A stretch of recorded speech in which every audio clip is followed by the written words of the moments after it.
If you're watching this video, chances are you're already familiar with Iceberg videos as well as with Age of Empires, but just in case, the idea is based off the term, just the tip of the iceberg, with some of the strange and mysterious things you may have heard about a game or other topic being just the tip of the iceberg, with more mysterious and strange things laying much lower on that aforementioned iceberg. As for Age of Empires, it's a game where you train units and build buildings in order to win both random maps, which are generated from a seed, and scenarios and campaigns, which have fixed objectives and storylines. With that said, let's get into those strange and mysterious things.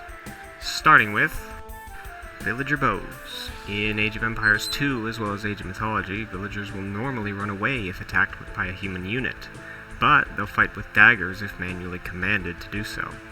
However, if tasked with killing a wild animal, they'll instead pull out a bow and attack from a distance. As a result, many players have complained about the inability to use the villager's secret weapon against enemy units. Ornlu.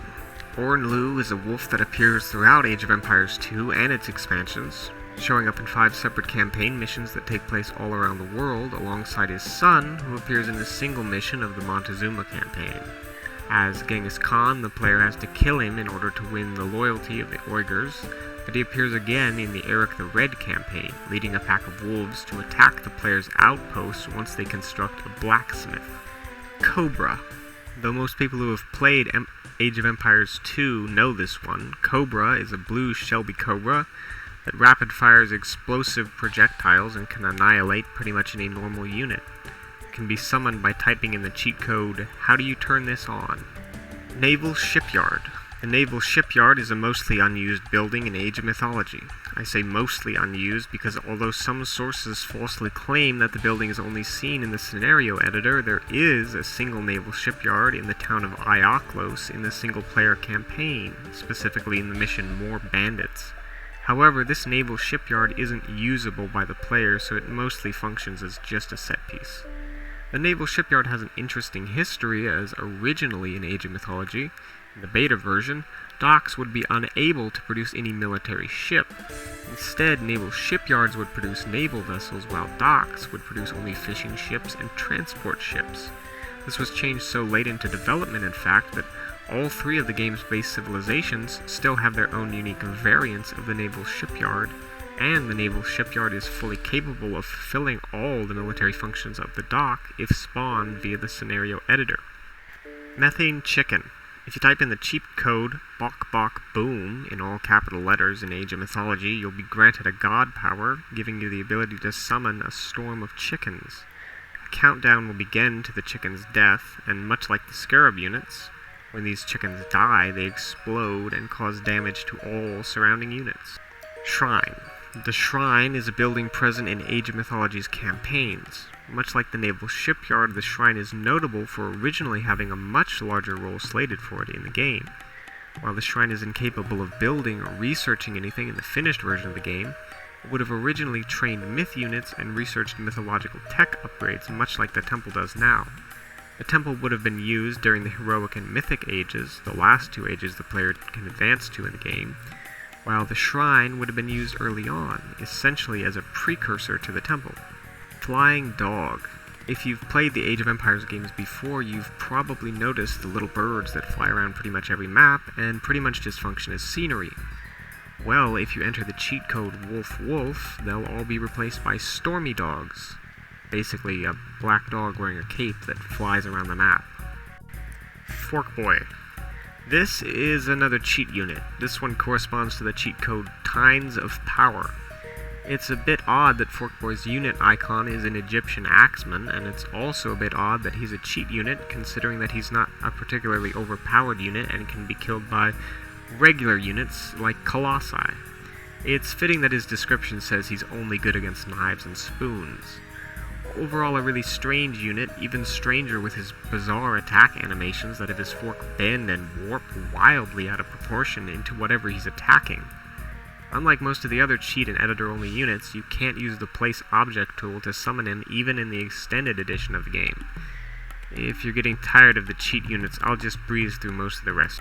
Flying Purple Hippo. It's a flying purple hippopotamus wearing a top hat. He casts a heart-shaped shadow and leaves a rainbow trail. He can also spit up hearts onto whatever you order him to attack. Laser Bear is a bear wearing a Canadian flag as a cape, accompanied by 2 monkey sidekicks. He shoots lasers from his eyes that deal 120 damage, and he's the fastest unit available in the game. His description, which consistently misspells his own name, claims he occasionally makes demands of the world governments under threat of painful retribution, but assures us that most of the time he's a pretty good guy. Photon Man. Photon Man is a futuristic-looking super soldier found in both Age of Empires and the definitive edition of Age of Empires 2. He deals 150 damage every 10th of a second. You can imagine how well any normal unit can respond to that. Boar Stealing. In Age of Empires 2, boar stealing is the process of stealing boars or javelinas from an enemy player's side of the map so that your villagers can kill and eat it. In doing so, you both gain food and deprive your enemy of it. In order to make a boar follow you, you have to hit it twice with your scout and then stay in the line of sight, as the boar will lose interest once you leave it. Notably, you can be outside the actual boar unit's line of sight so long as you are within the Gaia player's line of sight. So if you're within the line of sight of a bird or relic or other animal, the boar will continue to chase you even once you've left its line of sight. DS Games. Yeah, for whatever reason, there are 2 Age of Empires games on the Nintendo DS.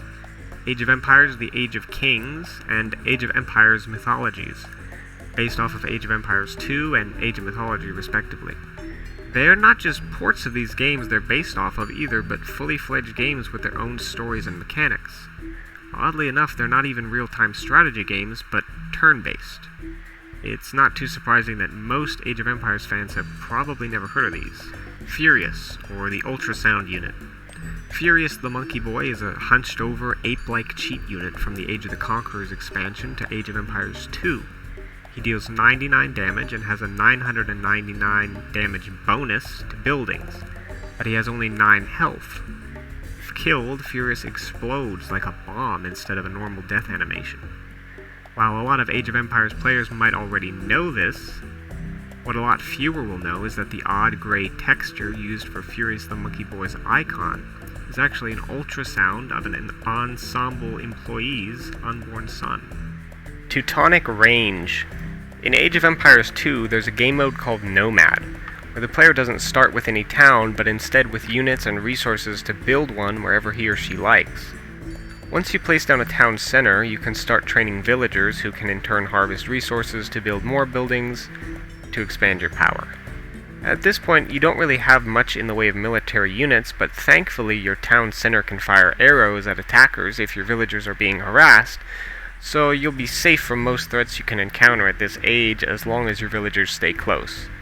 However, when the game was first released, the Teutonic civilization had a unique buff that enabled their town centers to fire from a further range. These facts combined to make the Teutons basically unstoppable in Nomad mode. All a Teutonic player had to do was find their enemy and build their town center right next to theirs, but ever so slightly out of the range of the enemy arrows.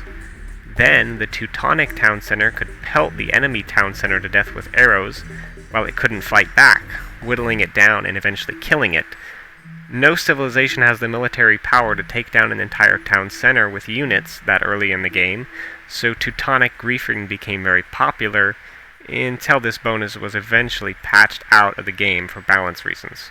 Saxon Revolt. The Saxon Revolt is a secret scenario only found on the game disc for the Age of the Conquerors expansion pack to Age of Empires 2. If you want to play it, you just have to look in the goodies folder, find the scenario, and move it to the scenario folder. The scenario was included with the game as the result of its creator winning a contest by creating it. The scenario itself consists of you playing as the Franks and trying to resist the Saxon Revolt. You win the game by collecting 3 missing relics and bringing them back. Fishing Ship. Fishing ships are some of the most unusual and enigmatic units in the Age of Empires series. That may sound like a strange thing to say even if you've played the games, but there's plenty of evidence to back this up. While fishing ships were fairly normal in the original Age of Empires 2 gave them a downright bizarre ability. If a villager starts construction of a building next to the shore, you can send a fishing boat to help build the building. Sure, they can't place foundations on their own, yet, but we're only getting started. In Age of Mythology, fishing ships can now deposit food in granaries, ox carts, and town centers, provided they're close enough to the water source. With the Titan's expansion, fishing ships are even given combat abilities. Most players probably won't even notice this odd little feature, but if you garrison a fishing ship in a dock, the dock actually has the ability to attack. They can only attack water units though, so that won't be much help against land enemies. Egyptian fishing boats are the strangest of all in Age of Mythology, given the ability to place foundations and build buildings all on their own with no help from villagers. They can slowly create obelisks, docks, and even lighthouses through whatever alien means they use. Jotunheim. This is the last cheat I'll be covering. Ragnarok is a power in Age of Mythology that allows you to convert all your dwarves and villagers into hero units, trading your entire economy for a massive boost into offensive and defensive power. Jotunheim is the same power, but instead of turning all your villagers into heroes, you turn all the units, everywhere, of every player into goats. And when I say every player, I mean not only yourself, but also the default Mother Nature team that all the animals belong to. The only units in the game that are not affected by this are, for whatever reason, chickens, cows, pigs, and yaks, along with units that are already goats for obvious reasons. Giant duck-billed platypus. This was apparently an unfinished concept for an Age of Mythology animal. Its skin and model are unfinished, so it just shares an appearance with the laser bear. The giant duck-billed platypus has neither laser bear's inhuman speed nor his formidable damage output, and prefers to just run away if attacked. If killed, this unusual unit can be harvested by villagers for 9,000 food. For reference, an elephant will yield around 750 food in the same game. Raft. Another scenario editor exclusive unit. This one is from the original Age of Empires. The raft looks identical to a fishing boat, but it can't fish. Its only use is as a transport ship, except it can only transport one unit at a time. It's not clear if this was originally meant to have a role in a campaign, or if it was just created as a unit for custom scenarios that wanted an especially challenging transport unit to use. The raft reappeared in Age of Mythology, now piloted by a monkey. There's also a separate unit called the Monkey Raft, but the only difference between the two is that one casts a wake behind it as it travels, and the other does not. In the game's original main menu screen, the one with the lighthouse, if you wait a very long time, a monkey raft will supposedly appear. Walking berry bushes. In Age of Mythology, there's a god power called Walking Woods, which allows you to target a forest, or any area with at least one tree, and turn it into a walking tree that will fight for you. A much less deadly, more obscure variant of this is the Walking Berry Bush. It can only be obtained by going into the scenario editor, creating a trigger, and using it to give your civilization the Walking Berry Bush's god power. While mostly a joke feature, it would be pretty funny to deprive the enemy of food by turning their berry bushes into monsters to attack their villagers. Fire Tower. Fire towers are buildings that only appear in the Dracula campaign of Age of Empires 2 HD. As you might expect from the name, they shoot streams of constant fire. Other than that, they look identical to keeps. Revetments. In Age of Empires 2, in the Definitive Edition, there is a technology called revetments that is used to upgrade all of your palisade walls to fortified palisade walls. Fortified palisade has twice the health of regular palisade. The only problem is that this technology isn't actually available to any civilization. Well of Urd Minor God Power. The Well of Urd God Power is a hidden god power in Age of Mythology. It's basically the same thing as the Underworld Passage god power, as both create a set of buildings that units can travel between, with the obvious difference of the Well of Urd replacing the Underworld Passage. This god power is invoked in the single-player campaign mission Beneath the Surface by the player's team, but without actual player input and off-screen, in order to create the instance of the Well of Urd used in that scenario. Scam Technology. This refers to the technology called Fervor, which can be researched in Age of Empires 2. According to its description, it makes monks move 15% faster. but what it actually does is steal 150 gold from the player and give them nothing in return. Monks simply do not move faster with Fervor Researched. This was fixed in the HD edition of the game as well as the definitive edition, but if you're still playing the original version, definitely skip this technology. Palisade Scout. Unfinished buildings have a tiny line of sight and can be placed in areas where you don't have any line of sight from units nor from buildings. As a logical consequence of these two things, you can use cheap buildings such as palisade walls in order to scout for enemy units without having to put yourself or your units in danger. Repair through walls. When Age of Empires 2 was first being designed, villagers were given a repair range of 2 grid spaces to make it easier for them to repair ships. You can abuse this by walling a villager inside a wall and having him repair buildings through the wall, keeping him safe behind the wall while allowing him to still conduct repairs. Allied Drop-Off. A lot of players would never notice this, but you can drop off your resources in an allied town center in Age of Empires 2 to collect them. This would only really be useful if you only managed to get a single villager away from carnage and into your ally's base, but it would basically allow you to restart your entire civilization from scratch with only a single villager and no resources, if necessary. Unused player colors. In Age of Empires 2, there are unused team color graphics for sky blue, gold, and pink teams. While the gold team may have been removed for appearing too similar to gold mines on the minimap, it's unclear why the other two would have been removed. In Age of Empires 3, black, gray, white, pale green, and pink are unused team colors, though black comes with a caveat that it is used once in a campaign, more specifically in the Battle of Yorktown scenario, where it's used for the German units loyal to the British. Gray, pale green, and pink teams all appear in Age of Mythology, so it's possible that these were simply remnants ported over from that game as they used the same engine. For whatever reason, the definitive edition of Age of Empires 3 adds in a pale golden color and a silver color, but refuses to let the player use either. Gaia Regeneration. In Age of Empires 2, there was originally a plan for wild animals to continuously repopulate the map. This would not only apply to docile animals like deer, but also hostile ones like wolves. Wolves in particular would have also regenerated health over time, coming back stronger if the player attacked and failed to kill them. They were slated to travel in packs and venture into player towns to attack. Alternate Nature God. In Age of Mythology, the Gaia team that controls all the animals, trees, gold mines, etc. will be named Mother Nature. And where normally the player's major god would be listed, Mother Nature simply lists nature. That is, except for whatever strange reason in some of the random maps and single-player campaign scenarios. In Erebus, nature is replaced by Hades, while in Old Atlantis, nature is replaced by Poseidon. While these two somewhat make sense given the unique nature of their landscapes, despite few if any gameplay changes, it is even more peculiar that in King of the Hill maps, nature is replaced by Zeus.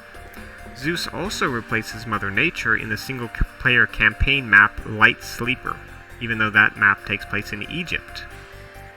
Revolt, an alpha god power for Ares in Age of Mythology. If it were implemented, Revolt would have allowed you to cause all of your enemy's workers to go on strike and refuse to do their tasks, obviously crippling their economy. However, Revolt was removed from the final game for some unknown reason, and replaced with Pestilence. Playing as nature. In Age of Mythology, you can normally playtest a map you've made as any of the teams or players you've created for that map. Player 1, Player 2, and so on. But when you place down objects, such as units and buildings, in the scenario editor, you'll automatically be set to playtest the scenario as whichever team or player you set the object to belong to. So if you place down units for nature, then head to the playtest, a glitched blank space will appear in the place of where your team name should be. If you playtest as this glitched team, you'll be able to play as Mother Nature. Playing as the nature civilization, you'll obviously be able to control animals. Depending on the maps, you'll also get access to some other unique units, such as the Vault of Plenty, Shades, and Skraelings. You'll also have access to a unique building in the form of the Settlement. Now, the Settlement can't train villagers, it can't research any real technology, it can't be used as a drop point for resources, it can't garrison units, and it can't ring the town bell, However, it can be told to set a gather point for trained units, despite its inability to actually train any, and it also gives the player the broken option to advance to the classical age.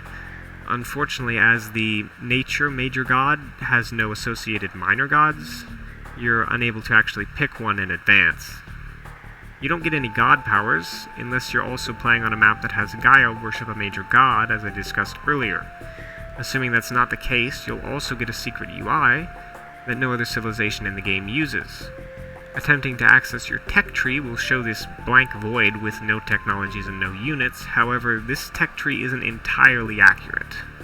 While nature cannot train any units or build any unique buildings, if you give yourself a villager or Norse warrior, you'll still be able to build wooden walls, common to all civilizations, and town centers, though they have a glitched icon that doesn't display anything. You'll be able to research all the normal dock and armory technologies that all civilizations share if you have those buildings and are in the correct age. When you advance to the mythic age, which you can only do through triggers, you'll also be able to build wonder. Mother Nature's wonder, along with her houses, docks, armories, and shrines, look identical to those of the players playing as Isis, the Egyptian major god. Outlaw. There are outlaws in Age of Empires 3, but that's not what we're talking about. Another Age of Empires 2 cancelled feature, this one had to do with trade routes. A concept never implemented in the game. When the player created a trade route by sending a trade cart from one market to another, Gaia-controlled archers were set to spawn occasionally near the trade routes and harass your caravans. Combined with the earlier Gaia regeneration entry, it seems that Age of Empires 2 was originally going to be set in a world that would be much more active and hostile to all players. Instant build. In Age of Empires 2, if a villager is sent back to work on the same frame that they've started fleeing from damage, they'll be able to build buildings nearly instantaneously. As you can imagine, this has been abused in plenty of online matches. Boarding. In the Age of Empires 2 Alpha version, there was a unit class called the Boarding Boat that can no longer be found in the modern game. The only unit in this class is Unit ID 536, which can ram into enemy ships and essentially trap them while fighting them. If your ship wins, the enemy ship is forcibly converted to your team. Nothing like this was ever implemented into the final version of the game, nor has it ever been brought back in a future installment, probably due to associated balancing issues. Secret team colors. In Age of Empires 2, there are 8 normal team colors available: blue, red, green, yellow, cyan, pink, gray, and orange. There's also the Gaia color, which is a sort of off-white.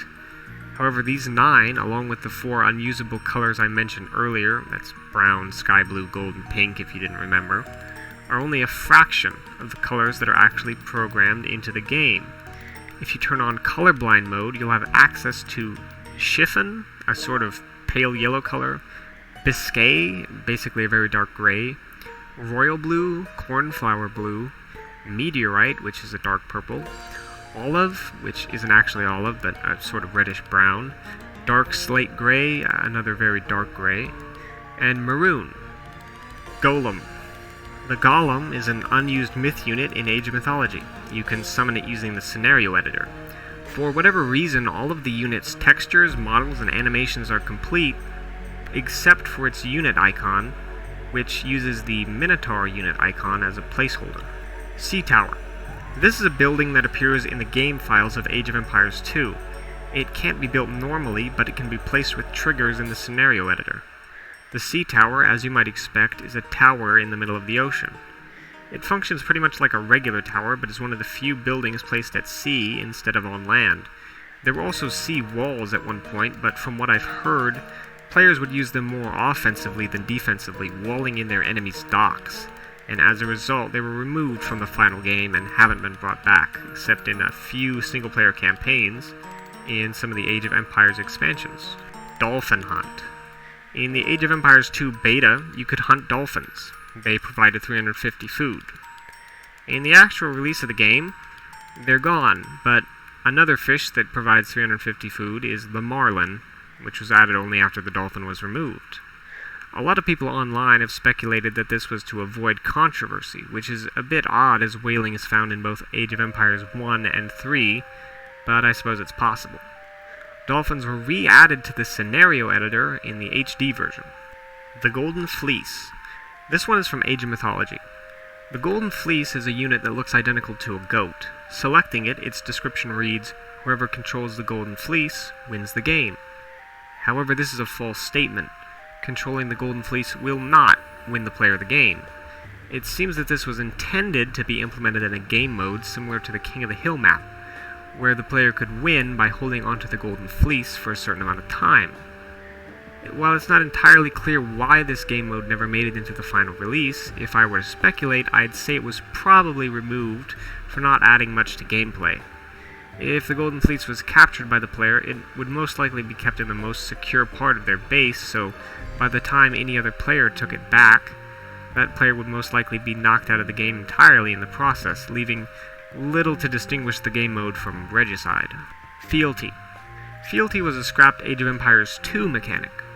The concept was that if you were losing to an enemy player, you could declare fealty to them and become a vassal, essentially creating an uneven alliance where you gave them your line of sight, partial control of your units, and 50% of all the resources you gathered in return for basically nothing from them other than maybe not killing you.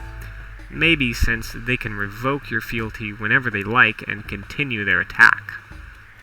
Omtbo, or OMTBO. This is a gigantic boat found in Age of Empires 2's files. It's incapable of moving, and it's not clear exactly what sort of purpose it could have served in the game. Sentry towers are capable of incredible violence. Sentry towers in Age of Mythology basically occupy the role of outposts in Age of Empires 2, providing a line of sight for the player without actually being able to dish out any damage. Unlike outposts, though, they can be upgraded to watchtowers, which are capable of damaging enemies. At least that's what they want you to think. But if you click on a sentry tower, you'll notice its damage is listed as 8 pierce damage. Still, the sentry tower won't actually attack any unit, so how do we get it to use this attack? Simply go into the scenario editor, place down a sentry tower, and then use triggers to give yourself the boiling oil technology. Your sentry tower will now be capable of using boiling oil to attack any unit that comes close. The other resources. If you've played the Age games, you're most likely familiar with food, wood, and gold. It's the 3 core resources of the games. You hunt animals, fish, or farm for food, and use it to train human units. You mine gold and use it for technologies and expensive units. And you cut down trees for wood to build buildings, obviously with a lot of overlap between those 3. You can also mine stone in Age of Empires 1 and 2 and use it for buildings. And in Age of Mythology, you have favor, which can be gained by the Greeks through praying at temples, by the Norse through combat, and generated by statues for the Egyptians, all to buy myth units. In Age of Empires 3, there's also influence, which is used by African civilizations to buy a few niche units like the Sevastopol mortar, and export, used by Asian nations to buy European units through the consulate building. However, there were set to be more resources beyond these, and I don't mean population or experience, nor the alternate gold-producing mines like copper and silver from Age of Empires 3. In Age of Empires 2, there was intended to be a third mined resource, ore. Ore would essentially have been a split-off from gold, where gold would be used for civilian units, buildings, and tech, and ore would be used for military units. Additionally, gold mines were planned to be incredibly rare, not appearing in most maps, with gold instead being acquired through trade and taxation. There was also planned to be a unique luxury good for each civilization, such as furs for the Teutons, or jade for the Chinese. You would also have been able to build a building called the Trade Workshop, where you could assign villagers to produce luxury goods, and then trade them in for gold. Jade mines actually did go on to make an appearance in Age of Mythology, where they act as variants of the regular gold mines in certain maps. There was also one other resource exclusive to the alpha version of the games, but we'll come back to that later. Infiltrator. In Age of Empires 2, there was supposed to be a unit called an Infiltrator that disguised itself as a villager wearing the enemy player's colors. It could have been used to sneak behind enemy lines and for instance, assassinate an enemy king. It wouldn't have been controllable by the enemy it was colored as, but it would be difficult to detect unless he or she was specifically attempting to control it. Sadly, this unit never made it into the final game, despite being a pretty cool concept. It was probably removed due to difficulties balancing it with AI players and opponents. Censored civilizations. Tibet was originally planned to be included in Age of Empires II Forgotten Empires. Unfortunately, they were not added due to fears of backlash from the Chinese government, which illegally occupies Tibet. It's probably also for this reason that in Age of Empires III, the Asian dynasties, the new Buddhist natives added will never spawn in the new Himalayan maps, due to being too close to Tibet for comfort. The Iroquois and the Sioux from Age of Empires III were also partially censored in a way in the definitive edition.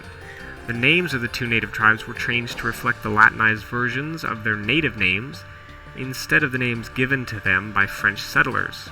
Their ability to mine, their ability to send warriors to dance near a fire to boost attack strength, and their ability to convert a treasure guardian to their team were all removed as well due to being perceived as disrespectful and inaccurate. In Age of Empires III's definitive edition, they also censored the names of, among other buildings and units, the Plantation, the Discovery Age, the Colonial Age, and the Colonial Militia. In Age of Empires II's definitive edition, the El Dorado campaign was removed completely. This removal has been attributed to censorship as well, due to that campaign's references to cannibalism and to racism. However, it's also entirely possible, as many people have argued online, that the campaign was removed simply for being buggy and unfun, as well as unpopular among most players. Amonra Garrison. In Age of Mythology, there's a hero from the single-player campaign, Follow the Trident, named Amonra. For whatever bizarre reason, if you select an archer and order them to garrison in Amonra, they will be able to do so, leaving Amonra doing her carrying a relic pose. This only works for archers, including cavalry archers. Troll Carrion. This is a broken, unfinished unit from Age of Mythology's files. It's some sort of large, white, humanoid, elk-like creature with antlers and an axe. It only has an idle animation, and it's not obvious what role it was intended to serve in the game. It may have been an early Norse myth unit, but it's entirely up to speculation, really. Pasture. This is an Age of Empires 1 entry. We haven't seen a lot of those so far. In Age of Empires 1, there was originally a plan to have a building called the Pasture. Here, players could train goats and horses like any other unit as a continuous food supply. Considering that in the original Age of Empires it's entirely possible to simply run out of resources completely with no way to get more, this would have been a welcome change for many players, and it's not exactly clear why it wasn't implemented. Relic Teleport. In Age of Empires 2 and Age of Empires 2 HD, if you had two monks in an enclosed space, one grid space, easily accomplished by walling them in with palisade, then selected them both and rapidly right-clicked on a relic, the relic would eventually be teleported and grabbed by one of the monks. This was used by speedrunners to beat the game quickly and was also a favorite of griefers. It's been patched out now, though. Walk through walls. This is a glitch in Age of Empires 2. If you create a tower next to a diagonal wall, garrison a unit in the tower, set the rally point through the wall, and then ungarrison, your unit will walk through the wall. Alternatively, if you place down a foundation, then delete it, and your enemy builds over where your foundation used to be, the villagers that were building the foundation will be able to walk through the building that your enemy has built, though that was patched out of the definitive edition. Church_4. Some kind of building from the Age of Empires 2 files. It looks like a big sandy area with a bar of some sort around its edges. This doesn't even really resemble anything that would have made sense as an actual building in any scenario or a random map. So as far as I'm concerned, it's entirely up in the air as to why this was even made. APEP. Another unused unit from Age of Mythology. This one was a giant serpent myth unit with legs. It has the same stats as the Sphinx unit from the regular game. Apep is a god in Egyptian mythology, which would make Apep, the unit, alongside Osiris, the Titans, and Athena, one of the very few deities to appear outright in the game, which is pretty odd considering it's just a regular myth unit. Frigg. There's not much to this one, but in the very early versions of Age of Mythology, the Norse minor god Skadi would instead be replaced by the Norse deity Frigg. And not much is known about what differences, if any, there would have been, and there's no real art to go with this. All we have to go off is a few text strings from early versions of the game. Ghost units. Another Age of Empires 2 glitch. The game can only handle 250 units dying on a single tile at one time, so if you stack more than 250 units on one tile, then kill them all at the exact same time, 250 will die and the remaining units will become invisible. These ghost units are blind in that they do not have a line of sight, but they can still fight for you if an enemy is within their range and is within the line of sight of another unit or building controlled by you. You can't select them by clicking on them, but you can select them using the idle military banner. In the HD edition, they will still turn invisible and avoid death, but their line of sight is no longer removed. Bifrost. Bifrost Bridge was supposed to be set to be a god power for the Norse that would create a rainbow bridge for units to walk over, ignoring all the terrain and presumably most of the units below them. This was ultimately scrapped early in the alpha version of the game, probably due to coding difficulties, and possibly for being too similar to the underworld passage god power of the Greeks' enormous ships in the Age of Mythology alpha. In the alpha version of Age of Mythology, ships were gigantic. They towered above all other units, and the vast majority of buildings as well. Of course, this meant that they were much more realistically scaled to the human soldiers of the game. Well, they wouldn't have really fit in with the maps or buildings of Age of Mythology. In my opinion, it would be cool to see ships of this size in a future Age of Empires game, maybe one with a larger world and scope. Every relic is personalized. In Age of Mythology, relics look like this. There are a bunch of them you can collect, and they all have different effects. For instance, the Arrows of the Alfar relic grants a 20% damage bonus to all buildings that shoot arrows, whereas the Monkey Head relic summons 3 respawning relic monkeys that are useful for scouting. All the relics look identical, but as you can see from this screenshot, that wasn't always going to be the case, and it wasn't the case in the alpha version of the game. This was probably changed since it took a lot of work modeling all the relics for a relatively minor feature. And I don't think anyone is complaining about the relics as they are now. Carnivorous buildings. Okay, so this one's really strange. In Age of Empires 2, you're not supposed to have markets in the Dark Age. However, if you have one in a scenario, they have a very unusual quirk that you won't likely notice. The market can actually attack enemy units and buildings. It's not just the market, but also the stable, the archery range, and the monastery. This has been patched out of the definitive edition of the game, but it still works in the HD edition. Just go into the scenario editor, place down a market, and then place down an enemy, then test the scenario.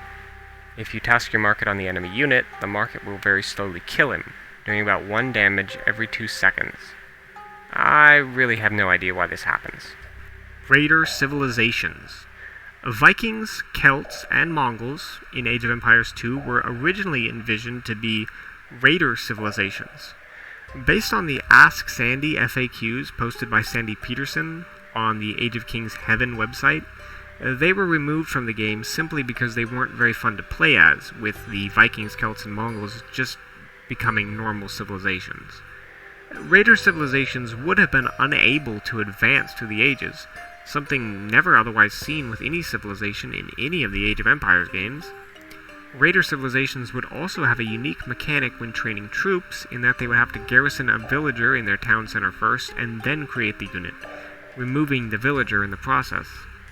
To make up for this, Raider civilizations would have been able to kidnap villagers from other civilizations, bring them back to base, and convert them to their team.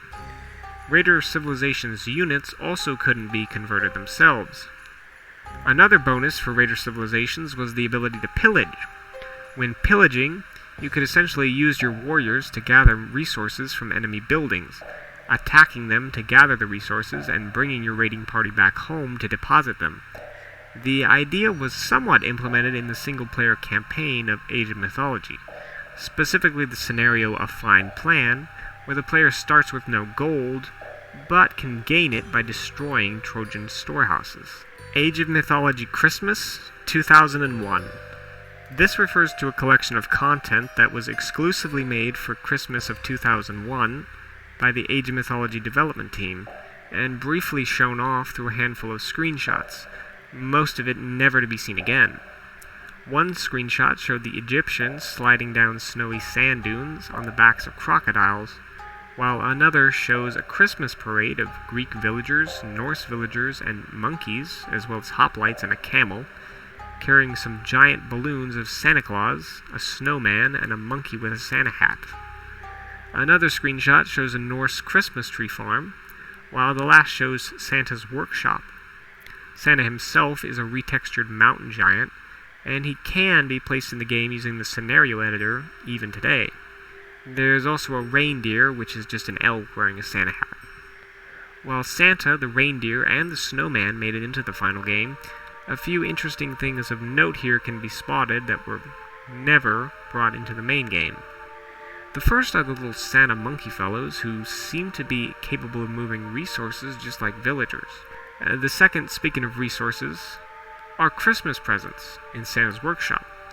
It looks to me as though they're able to be gathered like any other resource and stowed in that horse cart, similar to how Norse villagers gather materials and stow them in their ox carts in the final game. The horse cart also doesn't appear in the final game, and neither do the Christmas lights on the buildings, or the Christmas tree you can see there. All pretty interesting stuff. However, something more disturbing can be seen in the background of that parade shot. If you look at the villagers on the left side of the street, near the bottom of the image, you can see one of them has died, and another villager seems to be harvesting food from his corpse. It's not clear if they actually programmed the villager corpse to be harvestable for this, or just played the living villagers gather animation to fake it and create the impression, but a bit of a gruesome and admittedly pretty funny Easter egg in either case. Vinland Saga Man-Eating Deer. In the Vinland Saga map of Age of Empires 2, some players have reported being inexplicably attacked by a deer, despite the fact that deer are completely pacifistic and won't even attack in self-defense. This is actually a real occurrence, and I'll explain how it happens. Much earlier in this iceberg, I mentioned the wolf Ornlu. You may recall that in the Vinland Saga scenario in Age of Empires 2, Ornlu attacks the player after they build a blacksmith. However, the trigger for this attack doesn't task Ornlu specifically with attacking you, but all Gaia units in a specific area where Ornlu spawns. And normally this would just be Ornlu himself, but if a deer happens to have wandered into the area, the trigger forces the otherwise passive creature to attack the player's base. And due to not being programmed to attack normally, its attack sprite is the Age of Empires 1 gazelle grazing. Although the attack animation was fixed in the HD version, that version also sadly changed the trigger so that only Ornlu is turned hostile. And that's the iceberg. I hope you enjoyed the video and maybe learned something new. I'd definitely appreciate any support you may want to give me, whether that be liking, subscribing, commenting, or sharing the video with someone else who might enjoy it. Either way, I'm not going to bombard you with an unreasonably long outro. Thanks for listening to the end.